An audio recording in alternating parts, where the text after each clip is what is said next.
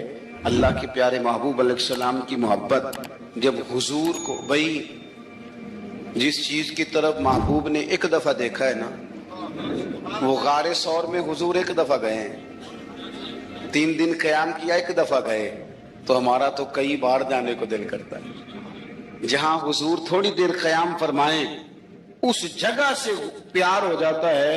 اور جن شہزادوں سے حضور اس والہانہ انداز میں پیار کریں، ان کی محبت، ان کا پیار ہمارے دلوں میں ہونا چاہیے. ابن جوزی نے لکھا ہے سینکڑوں سال پہلے، آج کے کسی عالم کی بات بتاتا تو لوگ انکار کو، سینکڑوں سال، کہتے ہیں بلخ میں قحط پڑ گیا، لوگ ہجرت کر کے سمرقند آ گئے. ایک سیدوں کا خاندان بھی آیا، ایک ایسی خاتون بھی آئی جس کے ساتھ 3 بیٹیاں تھی، بیٹا بھی کوئی نہیں، خامند فوت ہو گیا. مسجد کے ساتھ مہمان خانے بنے ہوتے تھے، وہاں اس نے بچوں کو ٹھہرایا اور نکلی سمرقند میں کہ کوئی آدمی مل جائے. تو وہ سیٹھ صاحب، چودھری صاحب کہنے لگے مجھے کیسے پتا چلے گا تو سید ہے، مجھے بتاؤ. کسی کو چوک میں کھڑا کر کے کہا جائے بتاؤ تو کون ہوتا ہے، اس شخص کا کیا اشر ہوتا ہے، کیا حال ہوتا ہے. کہا کیسے پتا چلے گا؟ تو سید زادی نے اپنا پلو کھولا اور اپنے آنسو دونوں آنکھوں سے صاف کیے تو کہنے لگی اللہ تیرا بھلا کرے، میں ثابت نہیں کر سکتی کہ میں حضور کا خاندان، میرے پاس کوئی دلیل نہیں، میں نہیں بتا سکتی. چل ٹھیک ہے، چلی گئی. کسی نے بتایا کہ یہاں ایک یہودی بھی رہتا ہے، وہ بڑا سخی ہے، یا آتش پرست ہے، یا پارسی ہے کافر غیر، سخی بڑا ہے. اس کے پاس گئی، بیٹھی رہی، لوگ بیٹھے تھے، جب چلے گئے تو قریب گئی، کہنے لگی مجبور ہوں، پریشان ہوں، غریب نہیں ہوں. کہنے لگا بی بی تجھے کبھی دیکھا نہیں، سمرقند کی اتنی آبادی نہیں، میں سارے شہر، تو کون ہے؟ تو کہنے لگی تعارف نہ ہی پوچھے تو اچھا ہے. اس نے کہا چلو اگر پتہ چل جائے تو کہنے لگی میں مسلمانوں کے نبی کی اولاد ہوں۔ مسلمانوں، اس نے کہا پیغمبر خدا کی اولاد؟ اٹھ کے کھڑا ہو گیا، بی بی کو ساتھ لیا، گھر گیا، کہنے لگا جو صاف ستھرا کمرہ ہے نا اسے پھر دھو ڈالو، ایک دفعہ پھر دھو ڈالو۔ کمرہ دھلایا، صاف کرایا، پھر کہنے لگا بی بی میرے برتن زیادہ صاف ستھرے نہیں، میں نئے نہ خرید کے لا دوں۔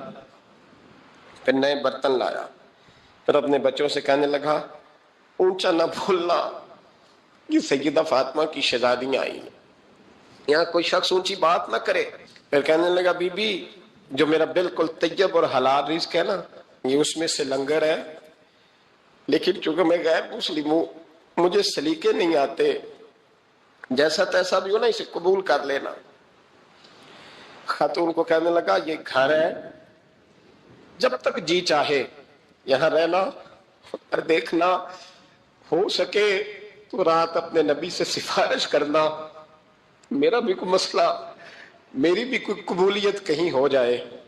وہ مسلمان کہلانے والا رات کو سویا، کہتے جنت سجی ہوئی ہے، لوگ جنت میں جا رہے ہیں، لائنیں لگی ہوئی ہیں، نبی پاک لوگوں کو جنت میں بھیج رہے ہیں، میں بھی دوڑ کے لائن میں لگ گیا، فرشتے نے میرا بازو پکڑا، کہا پیچھے ہٹ، تو میں دوڑ کے حضور کی بارگاہ میں گیا، میں حضور سارے جنت میں جا رہے ہیں، یہ مجھے نہیں جانے دیتا۔ تو نبی پاک نے فرمایا تو کون ہے؟ کہ یا رسول اللہ میں مسلمان ہوں۔ کہتے ہیں حضور مجھ سے فرمانے لگے کوئی دلیل ہے تیرے پاس؟ دلیل ہے کوئی تیرے پاس؟ میں چپ کر گیا، فرمایا میری بیٹی تیرے دروازے پر آ ہی گئی تھی تو دلیلیں پوچھنے لگ گیا تھا۔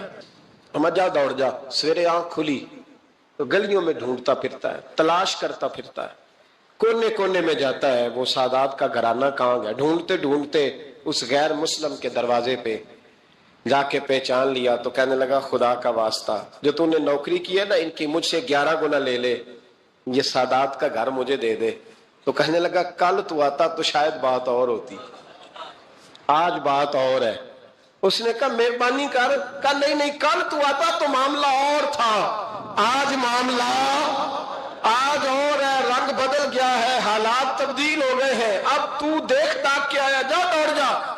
کہنے لگا نہیں مہربانی کر دے دے، تو غیر مسلم میں تیرا کیا تعلق؟ کہنے لگا چپ کر، غیر مسلم میں کل تک تھا، کل سے سجدوں سے پیار کیا ہے تو میرے حالات سنور گئے ہیں، وہ جو نظارے تو نے رات خواب میں دیکھے ہیں میں نے جاگتی آنکھوں سے دیکھے ہیں، میں نے جاگتی آنکھوں سے، اور تو نے کسی مفتی پیر عالم کے ہاتھ پہ کلمہ پڑھا ہے، میں نے رات محمد عربی کے ہاتھ پہ کلمہ پڑھا ہے۔ نبی پاک نے فرمایا علی سے پیار کرنے والا مومن ہے، اور فرمایا بغض علی نفاق، اس کے سینے میں علی کا بغض ہو وہ منافق ہے،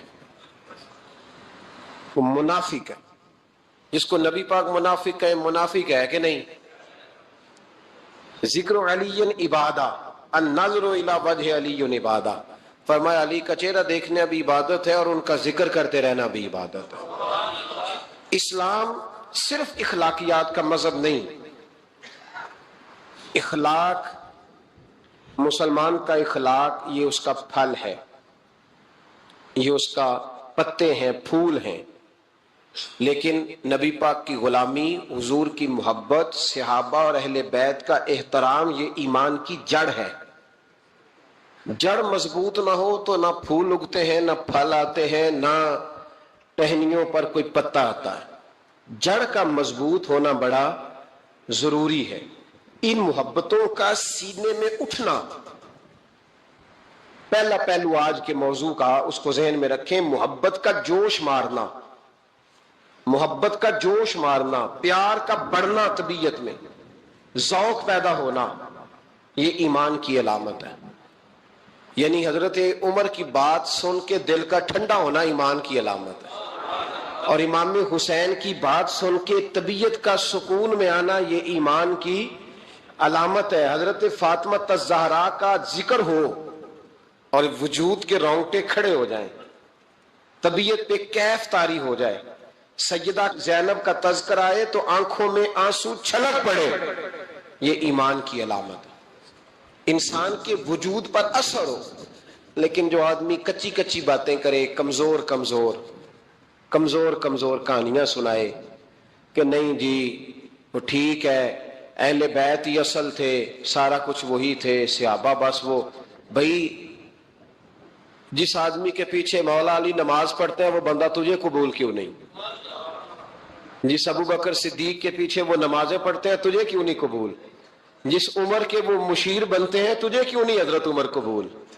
اور جس عثمان غنی کے بارے میں مولا علی کی یہ رائے ہے کہ امام حسن اور حسین کو تلواریں دے کے حضرت عثمان کے دروازے پر کھڑا کر کے کہا بیٹا یہاں کھڑے رہنا، کوئی دشمن عثمان کے قریب نہ آنے پائے.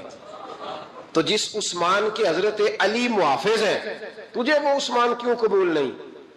یاد رکھو ہم لعنت بھیجتے ہیں فرقہ واریت پر، امت کو تباہ کرتے ہیں وہ لوگ جو فرقہ واریت پیدا کرتے ہیں. لیکن آپ کو بتاؤں جس جماعت سے آپ کا تعلق ہے نا اس جماعت کی امت مسلمہ کو ضرورت ہے.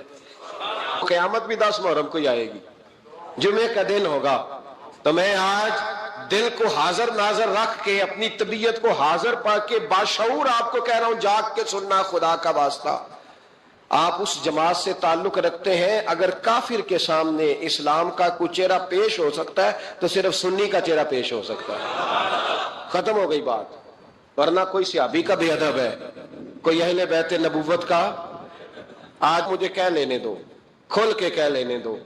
لوگ دلیلیں دیتے پھرتے ہیں، کہتے ہیں جی ایک وہ پینٹ کوٹ والا مولوی ہے، اس نے اینک بھی لگائی ہے، داڑھی بھی رکھی ہے، پینٹ کوٹ بھی پہنتا ہے، اس نے جی 1500 بندہ ایک دن مسلمان کر دیا، ایک دن 1000 مسلمان کر دیا. پر پتہ ہے وہ بدبخت کہتا کیا ہے؟ وہ کہتا ہے امیر المومنین یزید رضی اللہ تعالیٰ عنہ. میں کیا کروں اس کے 1500 مسلمان کو یا 2000 اس کے کلمہ اور وہ یہ بڑی دلیلیں دیتا ہے. وہ دلیلیں سنبھال کے رکھے، وہ دلیلیں جو جی بڑے لوگ اس کے ساتھ ہوتے ہیں. تو کربلا کے موقع پر زیادہ لوگ یزید کے ساتھ تھے، زیادہ لوگ. ہم کثرت کے قائل نہیں، ہم حق کے قائل ہیں.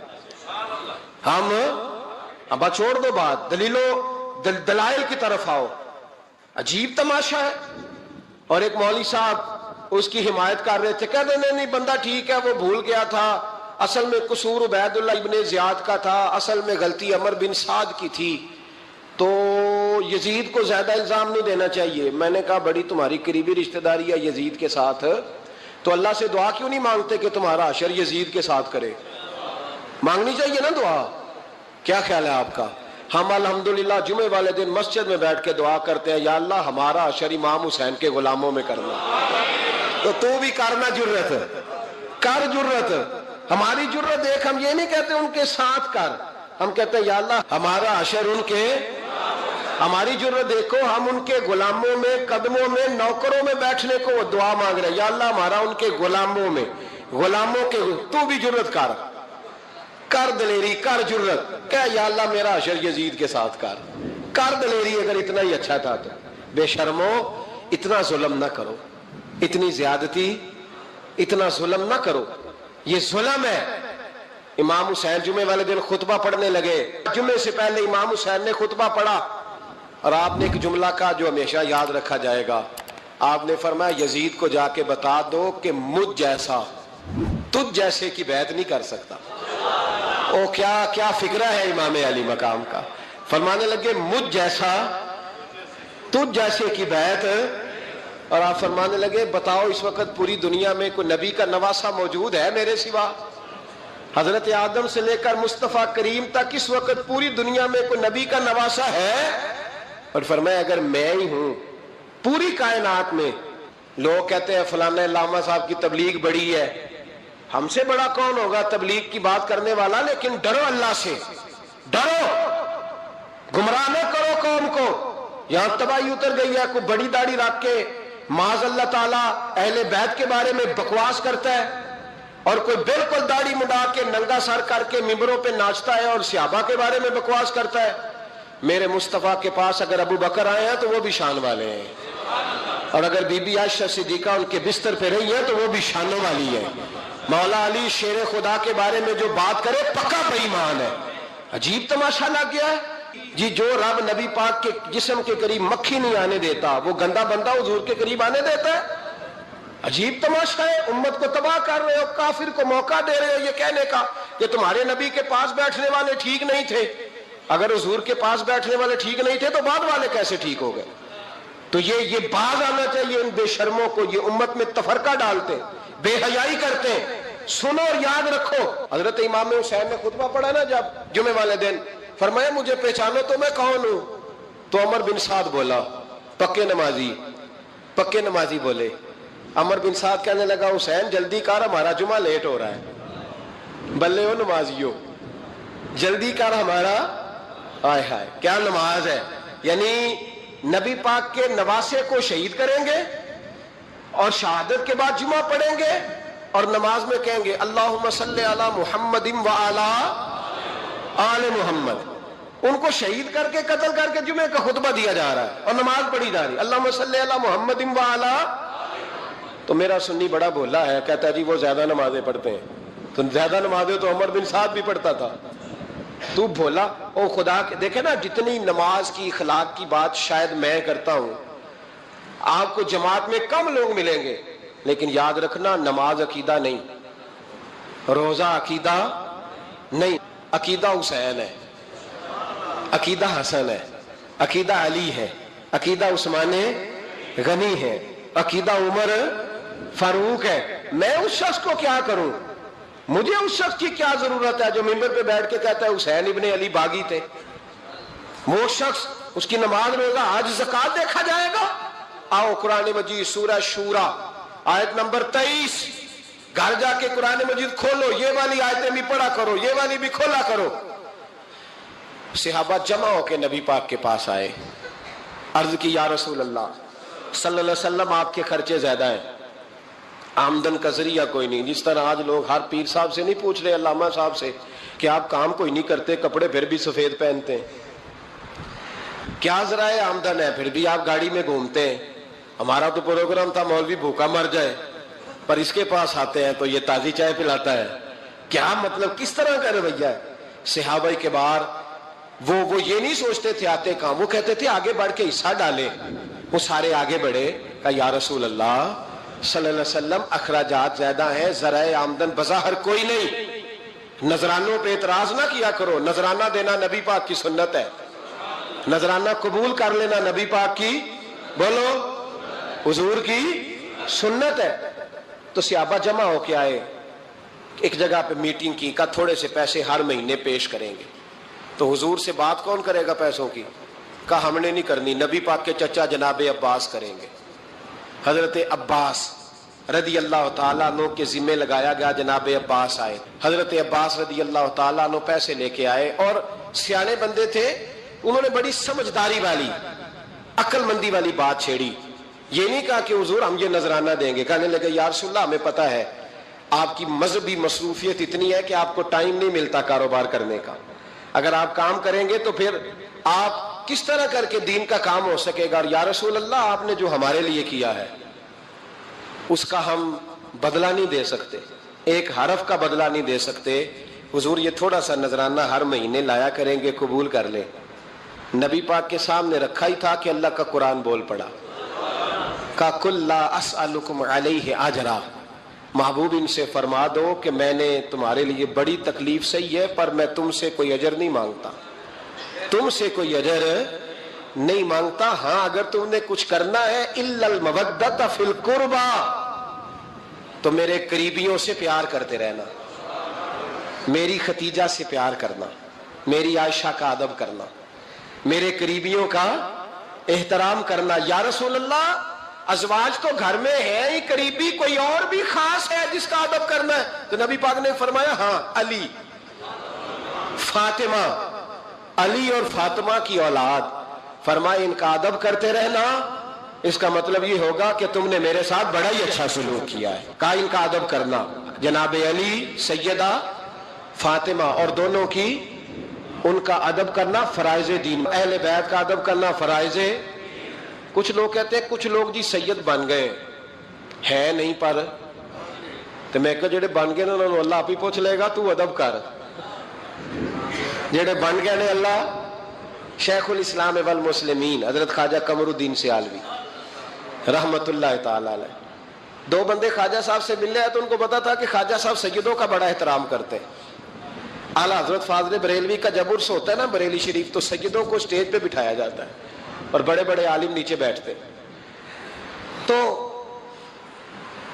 دو بندے آ گئے کچھ لینے کچھ مانگنے، تھے فرار دونوں. ٹانگے سے اترے تو سیال شریف کے رستے میں درمیان میں پروگرام بنایا کہ سنا ہے خواجہ صاحب سیدوں کا بڑا ادب کرتے ہیں، سید نہ بن جائیں. بن بھی جاتے ہیں نا لوگ، وہ سید نہ بن جائیں. ٹھیک ہے جی بن جاؤ. بن گئے سید. خواجہ صاحب کو کسی نے اندر جا کے بتایا دو سید آئے ہیں. تو خواجہ صاحب اس طرح دوڑے کہ نہ جوتا نہ سر پہ ٹوپی، دوڑ کے آئے. شیخ الاسلام خواجہ صاحب نے ہاتھ چومے، نذرانہ دیا، 2-3 تھیلے بھر کے دیے لنگر کے. جب وہ جانے لگے نا تو خواجہ صاحب ان کے ساتھ باہر تک آئے. جہاں انہوں نے سید ہونے کا پروگرام بنایا تھا وہاں تک ساتھ آئے، ان کو روانہ کیا. ان میں سے ایک بندہ خود ہی بول پڑا، کہنے لگا حضور یہاں لوگ دروازے تک چھوڑنے آتے ہیں یا گاڑی تک؟ نہ دروازہ نہ گاڑی، آپ درمیان میں رخصت کرنے آئے، سمجھ نہیں آئی. تو خواجہ صاحب فرمانے لگے تم یہیں سید بنے تھے، یہاں تک ادب کرنا ضروری تھا. یہاں تم سید بنے تھے، یہاں تک ادب کرنا. پیچھے تم سید نہیں ہو تو میں کیسے ادب کروں؟ جہاں تک تم سید ہو وہاں تک ادب کرنا. اور میرے اعلیٰ حضرت نے عقیدہ دیا، کہنے لگے تیری نسل پاک میں ہے بچہ بچہ نور. تیری نسل پاک میں ہے بچہ بچہ نور کا. تو ہے عین نور تیرا سب گھرانہ نور کا. تو میاں صاحب نے اس کی وضاحت بھی کی. میاں صاحب سے کہا حضور ادب کرتا کون ہے؟ سارے تو ادب کرتے نہیں. تو میں دور نہیں نہ جاتا، پرانے محدثین نہیں پوچھتا، یہ کشمیر میں میاں محمد بخش صاحب سے پوچھ لیتے حضور ادب کرتا کون ہے؟ تو میاں صاحب فرمانے لگے اصلا نال جے نیکی کریے. کنہ نال؟ اصلا نال جے نیکی کریے تو نسلہ تاک نہیں پھول دے. ہاں بے اصلہ نال نیکی کریے تو پھول کنڈیاں نال تول دے. بے اصلہ فرمانے لگے جو اصل ہوگا نا اخلاق کا، کردار کا، خاندان کا اصل، وہ ہمیشہ مصطفیٰ کے صحابہ کا بھی احترام کرے گا اور اہل بیت نبوت کا بھی ان کا ادب کرے. سنیں نبی پاک نے کیا فرمایا. ترمذی میں حدیث ہے، نبی پاک نے خطبہ حجت الوداع دیا.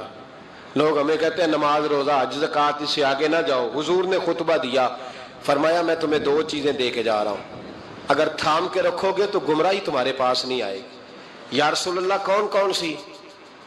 فرمانے لگے ایک میں تمہیں قرآن دے کے جا رہا ہوں، دوسرا اپنا خاندان دے کے جا رہا ہوں. ان کو تھام کے رکھنا، گمراہی کبھی تمہارے پاس. ان کو تھام. سنو حضرت اسامہ بن زید رضی اللہ تعالیٰ. حضرت اسامہ آپ فرماتے ہیں مجھے نبی پاک سے کوئی کام تھا. یہ بھی ترمذی کی حدیث ہے. کہتے ہیں میں حضور سے ملنے گیا تو میں نے نا حضور سے بات چھیڑی، نبی پاک سے میں نے ذکر چھیڑا. جب وہ بات میں نے کرنی شروع کی نا تو حضور نے چادر اوڑی ہوئی تھی، بکل جس کو مارتے ہیں، کہتے ہیں چادر اوڑی ہوئی تھی. تو نبی پاک کی نا چادر میں 2 چیزیں حرکت کر رہی. تو جناب اسامہ بن زید رضی اللہ تعالیٰ عنہ فرماتے ہیں بات کرتے کرتے میری توجہ جب ادھر گئی تو میں اصل بات ہی بھول گیا. میں کہنا کچھ چاہ رہا تھا، میری زبان سے کچھ نکل رہا تھا. کیونکہ جب توجہ بٹ جاتی ہے نا، اس لیے توجہ بٹ جائے تو پھر لفظوں کا حسن برقرار نہیں رہتا. تو جناب اسامہ بن زید کہتے ہیں میں کہنا کچھ چاہ رہا تھا، میرے منہ سے نکلتا کچھ اور تھا. تو سرکار سمجھ گئے. تو حضور صلی اللہ علیہ وسلم مسکرا کے کہنے لگے بھول گئے ہو نا بات؟ تو میں نے کہا حضور بھول گیا ہوں. تو کہتے ہیں میں بھی ان سے کب سے کہہ رہا ہوں کہ باز آ جاؤ، لیکن یہ نہیں آ رہے. کہتے ہیں میں اور پریشان ہوا کہ یہ کن سے حضور کہہ رہے ہیں. تو نبی پاک نے چادر مبارک کو کھولا، ایک بغل سے امام حسن نکلے، دوسرے سے امام حسین نکلے. یہاں بھی ملا پریشان ہے، بڑی ٹینشن میں ہے. کہتا ہے جی ہر نانا ہی اپنے نواسوں سے پیار کرتا ہے. تو میں نے کہا بیوقوف یہ عام نانا نہیں، یہ وہ والے نانا ہے جن کے بارے میں اللہ کہتا ہے وما ینطق عن الہویٰ ان ہوا الا وحی یوحیٰ. فرمایا میرے محبوب اتنی دیر تک بولتے نہیں جب تک میں حکم نہیں کر دیتا. تو امام حسن اور حسین کا پیار بھی اللہ کا حکم تھا، اس لیے ہو رہا تھا. فرماتے ہیں جب نبی پاک کی بغلوں سے وہ دونوں نکلے نا تو میں نے حضور کی آنکھوں میں چمک دیکھی، نور دیکھا. اور جیسے بندہ کسی سے پیار کرتا ہے تو چہرہ بھی بتا نہیں رہا ہوتا. آج کل کی زبان میں کہتے ہیں باڈی لینگویج. اس کی باڈی لینگویج بھی بتاتی ہے کہ یہ جو بات کر رہا ہے نا یہ طاری ہے. تو محبوب فرمانے لگے اسامہ یہ دونوں میرے بیٹے ہیں, یہ دونوں میرے بیٹے ہیں کیونکہ میری بیٹی کے بیٹے ہیں. اور فرمایا اسامہ میں ان سے بڑا پیار کرتا ہوں. کاش امت ان لفظوں کو سمجھ جائے. حضور نے فرمایا میں ان سے بڑا پیار کرتا ہوں, میں بڑا پیار کرتا ہوں. اور میں نے رب سے دعا کی ہے یا اللہ جو ان سے پیار کرے تو اس سے پیار کرتا. میں نے یہ دعا کی ہے اے اللہ جو ان سے پیار کرے تو اس سے بھی پیار کرنا. حضرت امام حسنین پہلی بات یہ ہے کہ ان کا پیار ایمان کا حصہ ہے. ان کا پیار ایمان کا حصہ ہے. ان سے جو پیار نہ کرے گا وہ صاحب ایمان. حضرت مولا علی شیر خدا کرم اللہ تعالی وجہہ الکریم کے زمانے میں روم کے بادشاہ نے کہا یار یہ مسلمانوں کا پتہ تو کرو, یہ آخر کیوں اتنے زیادہ مجاہد ہیں. اس زمانے میں جاسوس بھیجنے کا مزاج تھا. اب تو جاسوس پکڑا جاتا ہے, اب تو جاسوس اور جاسوسی کا شوق ویسے آج بھی ہے. عرض کروں تھوڑی سی بات اس عنوان سے. پتہ ہے کیا ہمارا مسئلہ ہے؟ ہم جہاں جاتے ہیں نا وہاں تھوڑی خوشبو سونگنے کی کوشش کرتے ہیں. وہ کیا ہے تو یہ کیا ہے تو ادھر کیا ہے تو تھوڑا سا ادھر کیا ہے. میرے رسول پاک پڑھیے درود شریف, سارے پڑھیے ذرا زور سے صلی اللہ تعالی. نبی پاک علیہ السلام نے فرمایا جاسوسی نہ کرنا ورنہ تم بندوں کو خراب کر دو گے. اور فرمایا اس طرح نہ ہو کہ تم کسی کے آپ کھول نہ نکلو تو تمہارے پہلے کھول جائیں. یہ جو ذوق ہے نا یہ ختم کریں, چھوڑیں. مطلب آپ کس چکر میں پڑے ہوئے ہیں؟ اتنی زیادہ توجہ کرنے کی کیا ضرورت ہے؟ نے کام سے کام رکھیں. اس میں بندہ تھوڑا سا نا آسان رہتا ہے. یہ جو بہت زیادہ ٹٹولنے والے لوگ ہوتے ہیں نا وہ بیچارے پھر عمر ٹٹولتے ہی گزار دیتے ہیں, اس لیے کہ مزاج ہی بہت پکا ہے. بوری کا منہ کھول کے اندر تک ہاتھ ڈالنا تو پھر کئی دفعہ سامنے سے بچھو بھی لڑ جاتا ہے, خرابی ہوتی ہے. تو جاسوسی کی جاتی تھی. اس نے بھی جاسوس بھیجے کیونکہ قبیلوں کے لوگ تھے, کچھ مسلم کچھ کافر, پہچانے نہیں جاتے تھے لوگ. تو کچھ لوگ اس نے بھیجے, انہوں نے آ کے نا تحقیق کی, ریسرچ کری کہ آخر ماجرا کیا ہے. تو واپس جا کے انہوں نے رپورٹ دی نا روم کے بادشاہ کو. اس رپورٹ کا ایک جملہ بڑا شاندار ہے. وہ کہنے لگا بادشاہ ہمیں مسلمانوں کی کوئی سمجھ نہیں آئی, ہمیں کوئی سمجھ نہیں آئی. انہوں نے کہا کیوں نہیں سمجھ آئی؟ کہنے لگے یار عجیب بندے ہیں, جب رات مسلح پہ بیٹھتے ہیں تو یوں لگتا ہے ان کا دنیا سے رشتہ ہی کوئی نہیں, کوئی کسی کو نہیں جانتا. کوئی اپنے دکھ سنا کے رو رہا ہے, کوئی اپنی بات کر کے رو رہا ہے. لگتا ہے کہ ان کا کوئی رشتہ ہے ہی نہیں جب مسلح پہ بیٹھتے ہیں. اور فرمایا جب سویرے یہ جہاد کرنے نکلتے ہیں تو لگتا ہے ان سے زیادہ دلیر ہی کوئی نہیں.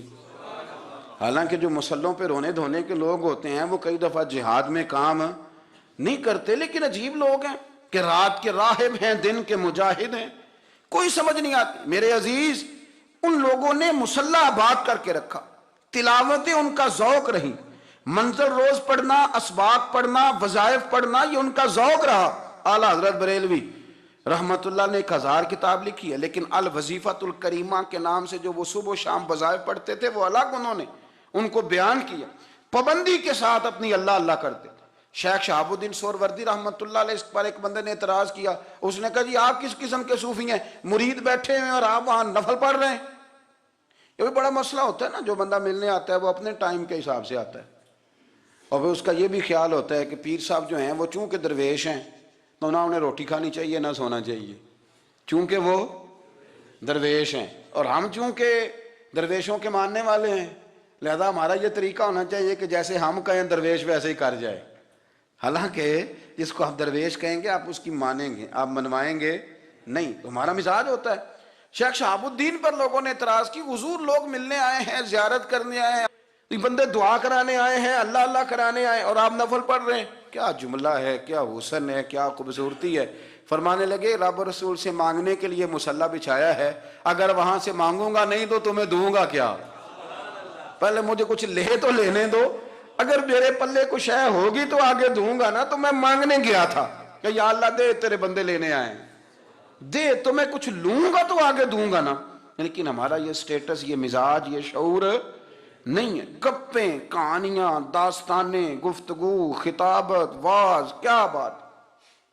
لیکن اگر کچھ کرنے کا کام ہو تو وہ نہیں ہم سے ہوتا. میرے نبی کریم علیہ الصلوۃ والسلام نے مصلی سے دل لگانے کا درس دیا، حضور نے توجہ دلائی، صحابہ اس ذوق کے حامل لوگ تھے، وہ کوشش کرتے تھے۔ جناب صدیق اکبر رضی اللہ تعالیٰ عنہ کا عبادت کا مزاج ہمیشہ قائم رہا۔ حضرت عمر فاروق ساری رات اللہ کے حضور کھڑے رہے۔ حضرت عثمان غنی رضی اللہ تعالیٰ عنہ عشاء کی نماز پڑھ کے 2 رکعتوں کی نیت باندھتے تھے، 15 سپارے پہلی رکعت میں پڑھ دیتے تھے اور 15 سپارے قرآن مجید کے دوسری رکعت میں پڑھ دیتے تھے۔ آپ نے نا حضرت عمر فاروق کے وصال کے بعد ان کی ایک بیوہ سے نکاح کیا، حضرت عثمان غنی نے نکاح کیا۔ وہ خاتون آپ کے نکاح میں آئیں تو عرض کرنے لگی، امیر المومنین میرے لیے اعزاز تو بہت ہے کہ میں امیر المومنین کی بیوہ تھی تو امیر المومنین کی منکوحہ ہو گئی ہوں، لیکن حضور نہ تو میں جوان ہوں کہ میرے اندر رغبت ہوتی اور نہ میں اب اس قابل ہوں کہ کوئی خدمت کر سکوں، میرے ساتھ نکاح کی وجہ کیا بنی؟ تو عثمان غنی رو پڑے، فرمانے لگے میں نے عمر فاروق کو مسجد میں اپنے رب سے ڈرتے ہوئے دیکھا ہے، میں نے اسے روتے ہوئے دیکھا ہے، عدل کرتے دیکھا ہے، انصاف کرتے دیکھا ہے، امت کی خیر خواہی کرتے دیکھا۔ تمہارے ساتھ نکاح اس لیے کیا ہے کہ تم مجھے یہ بتاؤ کہ عمر فاروق گھر کے اندر اپنے رب کو کیسے راضی کرتے تھے، گھر کے اندر کیسے راضی کرتے تھے، وہ طریقے بتلاؤ، تم بتاتی جانا اور میں بھی اسی طرح گھر میں عبادت کروں۔ میرے رسول کریم علیہ الصلوۃ والسلام نے ارشاد فرمایا، حضور فرمانے لگے جس گھر میں اللہ کا ذکر ہوتا ہے وہ گھر زندوں کا ہے، اور جس گھر میں رب کریم کا ذکر نہیں ہوتا وہ گھر زندوں کا نہیں ہے۔ گھر نا ہم نا کتابوں میں پڑھتے ہیں کہ ایک بزرگ کہتے ہیں، حضرت فضیل بن عیاض کہتے ہیں کہ میں ایک گلی سے گزر رہا تھا تو گھر کے اندر کسی قاری صاحب نے قرآن کی آیت پڑھ دی، وَلِمَنْ خَافَ مَقَامَ رَبِّهِ جَنَّتَانِ، میں میرے کانوں سے ٹکرائی تو اللہ نے میری کایا ہی پلٹ دی، میں توبہ کر گیا۔ اب گھر کے اندر سے آواز آئے تو صحیح نہ تلاوت کی، پر اندر سے آواز آتی نہیں، یا ڈیک بجنے کی آواز آتی ہے، یا ٹی وی چلنے کی آواز آتی ہے، یا دھوم مچانے کی آواز آتی ہے۔ عبادت کا وہ جو خاص شوق تھا، وہ جو حسن تھا، وہ جو توانائی تھی، وہ جو بات تھی۔ ایک جگہ پہ ہم بیٹھے تھے تو وہاں ایک صاحب آئے اور انہوں نے آتے ہی کہا کہ مہربانی کریں ذرا مجھے مصلی دے دیں، میرے نہ کچھ نفل رہ گئے۔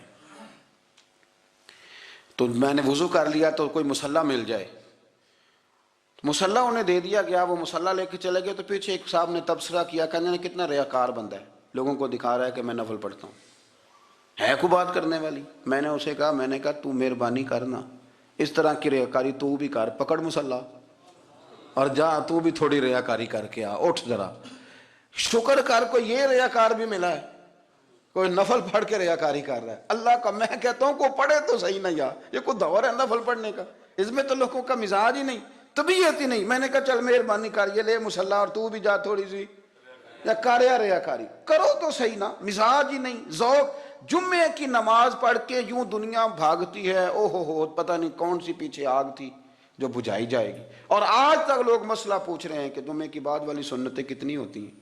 میں نے کہا کتنے سال ہو گئے جمعہ پڑھتے، کتنے سال ہو گئے، ابھی تک سنتوں کا نہیں پتا، ابھی تک نے علم کے پہلے کتنی رکھتے ہیں اور بعد میں کتنی رکھتے ہیں۔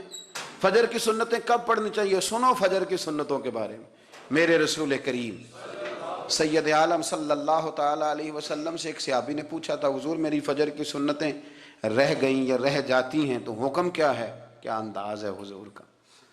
بخاری مسلم کے لفظ سنو، حضور سید عالم صلی اللہ علیہ وسلم فرمانے لگے، اس نے کیا پوچھا تھا، حضور جواب کیا دیتے، فرمایا فجر کی سنتیں کبھی نہ چھوڑنا، فجر کی پہلی 2 سنتیں کبھی نہ چھوڑنا۔ یا رسول اللہ صلی اللہ تعالی علیہ وسلم میری رہ گئی ہیں، رہ جاتی ہیں، فرمایا فجر کی 2 سنتیں نہ چھوڑنا، فرمایا فجر کی پہلی 2 سنتیں مجھے دنیا اور دنیا کے اندر جو کچھ ہے وہ سب سے زیادہ پیاری ہے۔ فجر کی 2 سنتیں دنیا اور دنیا میں جو کچھ ہے مجھے وہ سب سے زیادہ پیاری ہیں، اس لیے فجر کی سنتیں نہ چھوڑنا۔ اپنا ذوق، اپنی طبیعت، ہم نے نا ذوق غلط بنا لیا ہے۔